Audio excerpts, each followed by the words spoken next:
পাকিস্তানিরা সৌদি আরব ভিক্ষা করতে চায়, আঙ্গরে বলে সাহায্য করবো। এরা সৌদি আরব ভিক্ষা করতে চায়, এরা আঙ্গরে সাহায্য করবো করতে এগোটাই তো খাওয়া নাই।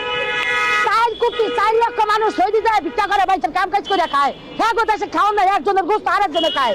এই ভদ্র মহিলা বলছে যে পাকিস্তান তো তারা নিজেরাই খেতে পায় না এবং তাদের নিজেরাই বিশৃঙ্খলা সৃষ্টি করে এবং তারা সৌদি আরবে গিয়ে ভিক্ষা করে। সে ভিক্ষুকের দেশ আমাদেরকে কিভাবে সহযোগিতা করবে, বরং আমাদের দেশকে ক্ষতিগ্রস্ত করছে এবং বাধাগ্রস্ত করছে। কারণ তারা পাকিস্তান কখনোই মুসলিম কান্ট্রি হলেও তারা কখনোই অন্য মুসলিম কান্ট্রি খুব একটা ভালো চায় না। তাদের নিজেদের স্বার্থের জন্য তারা যে কোনো সময় যে কোনো মানুষকে যে কোনো দেশকে ব্যবহার করে। এর জন্য তারা আমাদের বাংলাদেশকেও ব্যবহার করার জন্য পায়তারা করছে এবং গোপনে। এরা যদি আমাদেরকে এখানে হস্তক্ষেপ না করতো এবং গোপনে আমাদের দেশের মানুষ যদি তাদেরকে মানে মৌন সমর্থন এরকম না দিত, তাহলে আমরা এই বাঙালি জাতি, বীরের জাতি আরও এগিয়ে যেতাম এবং উন্নত সমৃদ্ধ একটি বাংলাদেশ আমাদের থাকতো।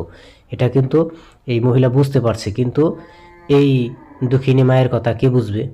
বোঝার মতো কেউ নেই। সকলের স্বার্থ নিয়ে ব্যস্ত আছে এখন, কে খাবে কে খাবে না।